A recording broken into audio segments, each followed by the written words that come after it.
Hi there, this is Laura Workala at Laura's Sewing School in Arlington, Massachusetts. And my YouTube channel is So Ingenious. I am still working on this quilt, which is called a Citrus Starburst Quilt. I got the kit from allaboutcolorquilting.com, Lori Q Allison. And it's a really cool quilt with all these kind of pinwheel hexagons. And in the middle of every hexagon is another hexagon, a small hexagon made out of sunburst fabric. These are all Kaffe Fassett fabrics, okay? I've got most of mine sewn, but I don't have it completely sewn. I've got all the columns sewn, because when you do hexagons like this, you sew half the hexagon, and then you take and you sew them into columns, so that you can sew one column here, another column here. In fact, she shows you that right here, see? So you sew the columns 1, 2, 3, 4, 5 all the way across. Then you start sewing them together. And I've got, you know, like maybe 3 columns here sewn in pairs, and then I still have a couple of columns to sew. But I wanted to start sewing on the hexagons in the middle before it got too big.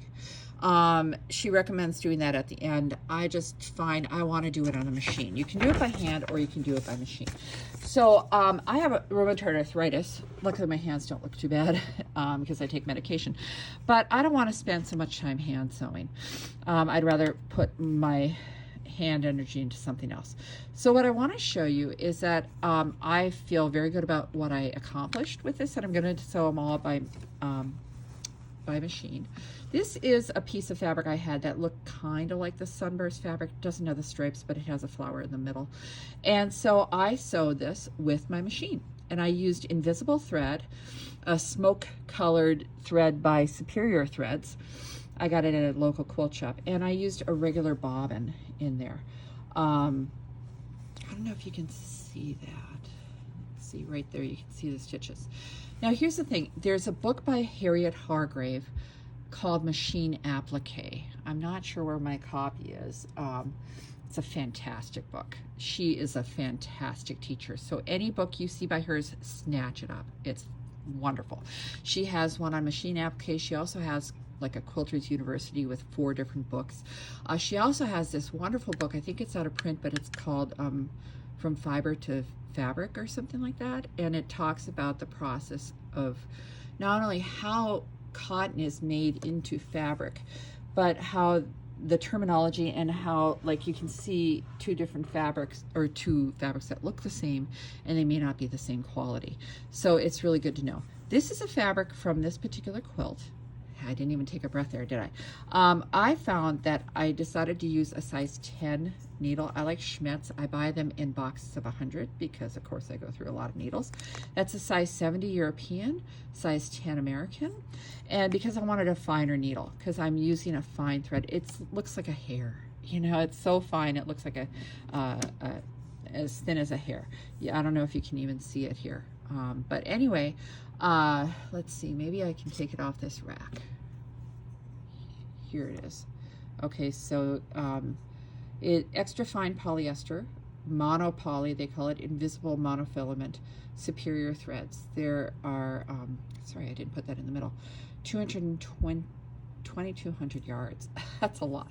So anyway, what I found is that you have to really monkey around with it a bit to get the right tension, okay? At first I was worried that the monofilament might just pool at the bottom of the spool, so I put a net over it, which you often use with slippery threads, and that put too much tension on it. I had it on my sewing machine with, I have a professional Janome, so it has vertical spindles for cones or whatever, and it was too much tension going up and across. So I put it on another thread thing that it floats off the end, and it's working for the tension. Now what I want to show you here is that first off, you want to use a stitch. Here, I'll show you the back. See this stitch right here? Sorry about my fingernail. I caught my finger in the door, so that bruise is going to be there for a while. Okay, so what you can look at here is that there are these stitches, and what you want is basically a stitch that will go straight, swing to the left, come back, straight, swing to the left. You don't want a buttonhole stitch because the thread will go straight forward and back. This goes at a little V. This is actually like a blind hem stitch that's been miniaturized. So you want it to go there and back, because if it goes straight this way and straight back, it'll put more of a dig into the edge and make it more visible.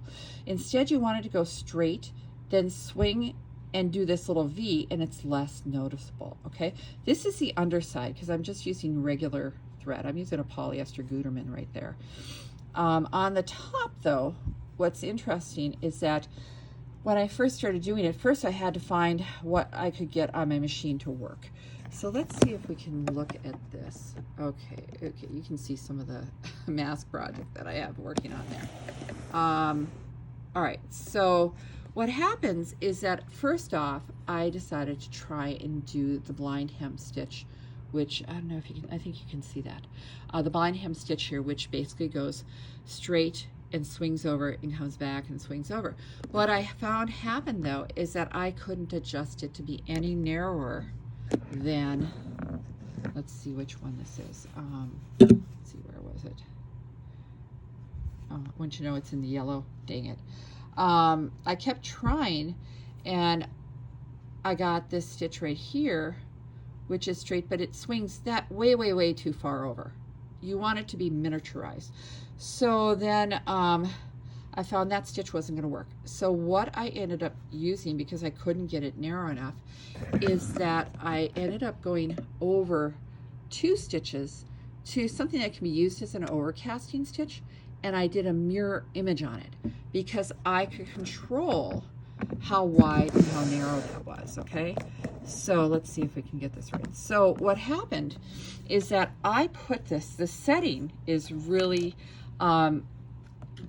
is very narrow and very short, okay? Because you end up having stitches, boom, boom, boom, swing over, boom, boom, boom, 3 or 4 stitches between each swing over. And you want your swing overs no more than 1/8 of an inch apart. Now, luckily, these are all going to get quilted through, so this should hold pretty well. So let's see, what do I have here? So I found that the tension was too tight. So right here, you see the bobbin thread all over the place. See that?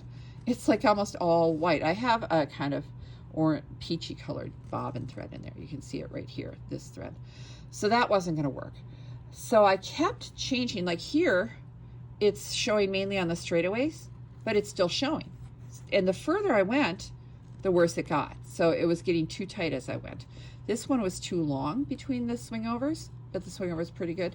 I tried doing like a 1/2 millimeter swing over, but it barely went over. And so I ended up doing a 1 millimeter. In her book, I think she recommends, see this looks a bit wide. She recommends in her book maybe 0.8, but I found that was still not working for me, so I did 1. Now look at this. This is pretty much invisible. See that? It blends with the fabric. The invisible thread I have is a smoke color, and that's usually good, the best thing to use for colored fabric. The clear would end up showing up too much, maybe reflect too much. Let's see. So ultimately, I had to find a way to have my thread feed my invisible thread. I also lowered the tension on my tension disc to like number 2. Because it's funny, the slipperier the thread, the more it can get caught on the discs. It's like if you were to use oilcloth, it sticks to the bottom of your foot. And so you have to do something to keep it from sticking. And I'm not going to talk about that now because we're talking about invisible machine applique. Okay, so let me just show you. This was a practice block I made. I sewed a hexagon all together. And like I said earlier, this block was not the fabric that we are using because it's a sunburst fabric like this with the stripes going around the flower. But I have so little left and so little that could be used, and I'm going to need all of them. I didn't want to practice with that. So I thought I had this scrap of fabric, and I said, that looks kind of like it, and I could cut the size I needed. And I prepped it, okay? So you have to prep it with paper, freezer paper, ironing it to the back, then gluing this around. I actually brought over, let's see, where is it? Of course, where is it when you need it? I brought over one so you could actually see me gluing it. Of course, I moved a bunch of stuff, so it's probably underneath something. Well, I'll see if I can find it. If not, then I guess we'll just not do it. But use a glue stick. It works great. It's the same technique you use on paper piecing, English paper piecing. I don't know, unless it's underneath here. Anyway, so what happened is that so I could get some practice ones. These are actually good ones. These are all good ones. So I prepped them all ready for my quilt. Aren't those nice? So now I have to find my my ones that I was going to use for these practice ones. So hold on. I should have some music playing or something like that. They must be over on the table here. Okay, yeah, this is one. Okay. All right, so this one was a piece that was cut between two fussy cut ones, and it looks great on this side, but you're gonna find that there's like a cut here and there's a chip over here, but it can still work. And then it's a little shy at this corner, but I can still use it for practice. I would highly recommend that you do a practice one if you're gonna do this machine stitching. I mean, first off, I did the practice to get the right balance on this piece of fabric, to get the right balance between the top and the bottom and get the right stitch width. And then I, basically laid it on here and said, okay, let's go. Now, the other thing is you have to have some way that you can guide it to. Now, I have two pieces right here. Two hexagons I have done. I think, which one do I want it on? This one or this one? I think maybe this one. I think I like that one better. Okay, so the thing is, you're gonna have a huge bump where these intersections come together. Okay, so you sew that, you have this intersection. Now I have sewn across all the intersections on my quilt, but I just was thinking, because you cut away that intersection after you've put the hexagon on to reduce the bulk, to reduce that lump, I thought, well, what if I pre-cut some of it away so it's not all bumpy and it'll lay flatter when I do this. So I'm gonna try this right now. So one thing I did in preparation for that, so I keep moving things around, see if you can see it. I backstitched here, and I backstitched here right before the bump. When I was sewing over the bump to make the columns, I was actually shimming the foot to get it to go over, and I wasn't shimming it with the shimming button, which is on, it's not on that foot, but it's on my other foot. I was shimming it with a piece of fabric to make sure that it would, the feed dogs behind would grab it and have it go over the bump. All right, I'm not going to show you that right now, but I'm going to imply it. Okay, so here, this is a lot of seam allowances, 12 pieces of fabric coming together. All right, so that's a heck of a lot of seam allowances. So what I'm going to try here, just to see if this will make it easier, I'm going to just cut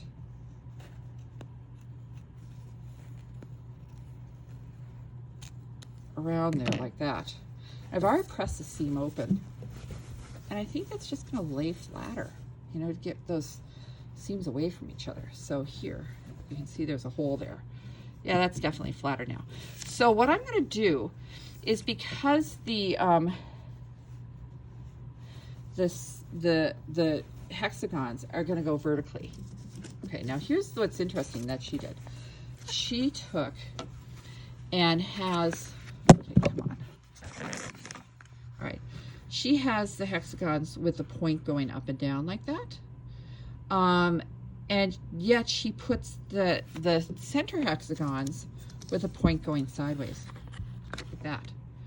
So the big blocks are going like this, and these are going like this, okay? So so you should take note of that. So what I'm gonna do here, let's see if I can get that in there. Maybe I'll put it under the presser foot just so I can get this going. So let's see. I want that so the flower looks nice. All right. So if you get this set just right, it's going to fit and hit each of those seam lines. Here, here, here. All 6 corners are going to hit the seam line. Let's see if that makes it a little easier to see. Yeah, that makes it easier to see.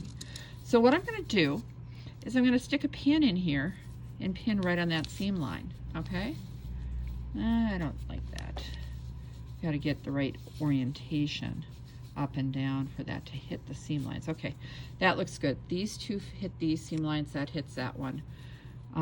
The stripe isn't exactly at the seam line. Okay, I'm going to turn this around and pin this. Oh yeah, this is much flatter. When I did the other one, I had not cut that away. Do you see here how that I've got a little circle in the middle? I hope that doesn't flip over. Well, anyway, so now I'm going to pin here. I'm actually using patchwork pins here, so hopefully I don't hit it with the needle and bend it, karate chop it into my machine. That's the one that you got to watch out for. They're really great. They're better than, I use glass head pins all the time, and these are glass head, but they're ultra fine pins. And if you hit it with a needle, it's going to karate chop it right into the hole of your machine.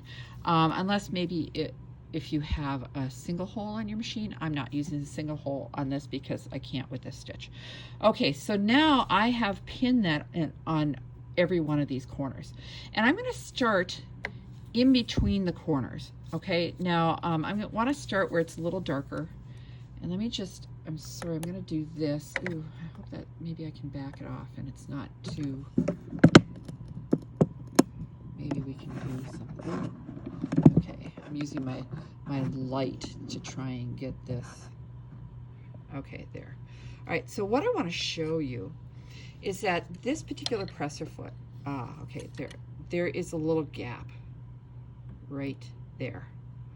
I found when I chose this stitch, if I run this side of the gap against this edge right here, it works perfectly.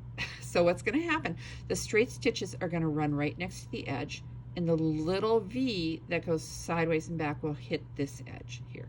Okay, and we're actually sewing this with the paper in the hexagon, and it'll get peeled out later. Okay, so what I'm going to do is I'm going to start right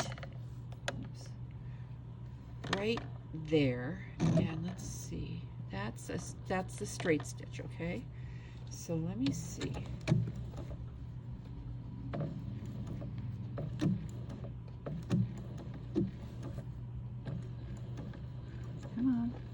Sideways. Oh, finally. I think it was tacking. Now it goes sideways. Let's have that stop down. I don't know if you're going to be able to see this. I have it. It's interesting. I found in the last video I listened to that I did, my machine was much louder on the camera than it actually is in person. My machine's actually pretty quiet. Maybe it's just the way the microphone is headed.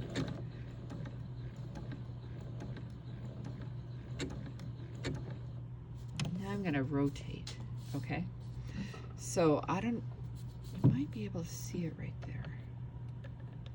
There, see the little stitches? Really, really tiny stitches. And there's a stitch in the corner, and now I'm going to continue. And you're going to have tiny little stitches next to the hexagon, and you can kind of, you might hear it make a little snapping sound when it hits the paper. Of course, my machine makes a little chunk sound when it goes to swing over. So the regular glass head pins are a little thick, so you have to take them out earlier. Just don't want to hit a pin anyway. I'm going slower because I'm getting awfully close to the corner. Okay, that is the corner.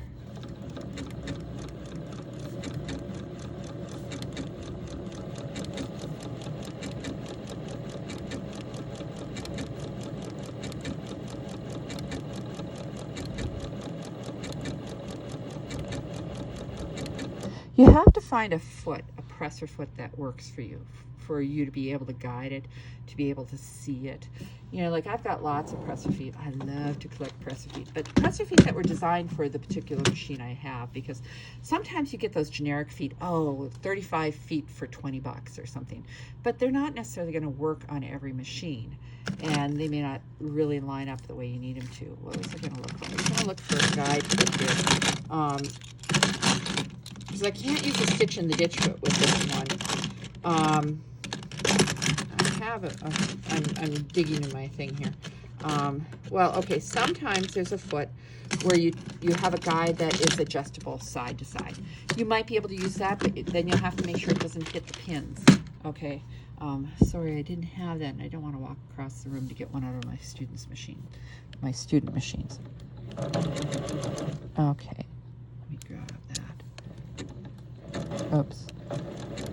Some of the straight stitches were going on the thing. Okay, now I don't know if you can see this, but if you look there, you can see the little marks just on the edge right there. Okay, so that's what I'm going to do all the way around. Now I don't know if you want to actually watch this, but I guess I'll do it.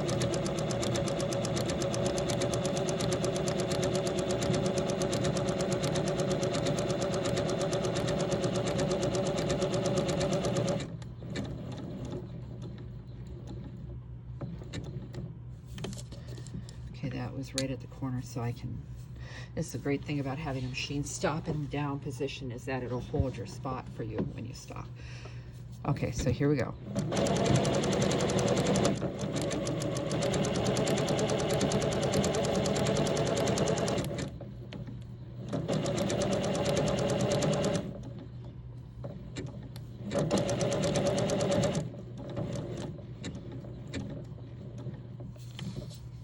And rotate. I have like 1.5 sides to go, so what the heck, I may as well finish. Then I can show you how to, oops, the threads. I think I'll cut that top thread. It's hard to even grab it. It's, like I said, it's fine as a hair.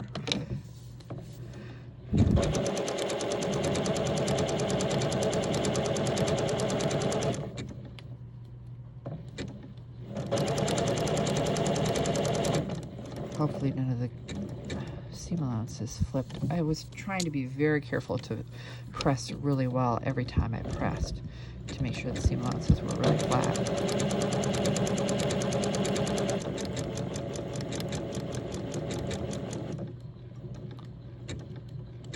Okay, I'm going to do this, pull it away. Now I'm going to pull it away and leave a long thread because I would like to pull it to the back to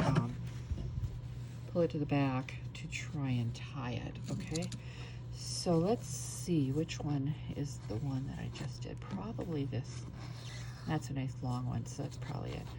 The hard part is, like, how do you get that to the back? Sometimes you can pull on that, and if it can pull up, okay, I did get that.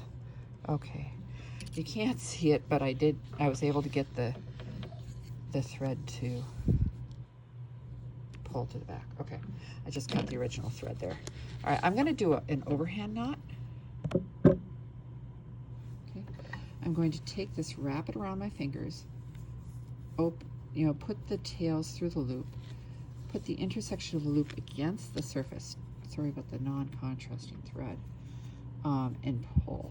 And so if you put the intersection of the thread, like there's a 4-way intersection here, right there. And I've got a loop. I can pull on it till that intersection goes to the fabric. Put my finger on it and pull. It's like when you wrap a gift, you've got the ribbon, and you're trying to, oh wait, let's see, where's that? That's the hairy one. Okay. You're trying to wrap it and tie a knot. Someone's got to put their finger on the knot to hold that knot where you need it. So if you want to put a knot where you want it, then you take and you get that intersection, you bring it to the surface of the fabric or wherever you want that knot to end up, and you hold it there. Either you pinch it or you put your finger on it and you pull, and that's where the knot will end up going. Okay, now you see how I have this little circle, just like before.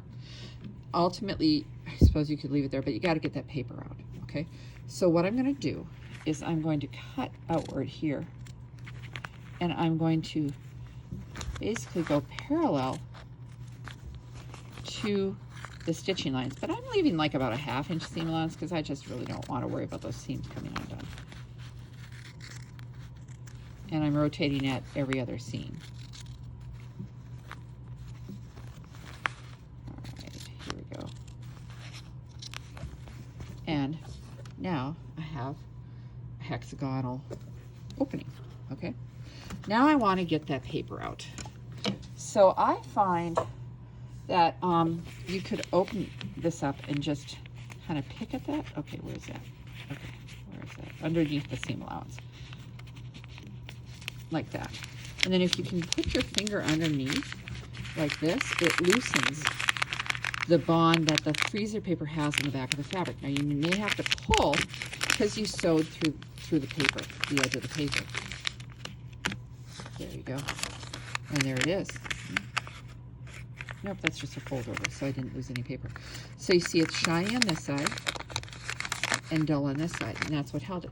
So now, if you look at this, I have, oops, I have my hexagon with the center all sewn down, and it really didn't take that long a time, and it's quite secure, and it's ready for well, of course, what's going to happen is that all of these are going to be sewn down and the quilt sewn together and then quilted. So, but the thing is, the quilting will hold this down too. So it just held down really well. Let's see if you can see. You can just see those tiny, tiny stitches right along here. But who's going to really notice them when this is all done? Okay, so I just wanted to show you that way to do the machine for sewing down the hexagons. Hope that was helpful. Thanks.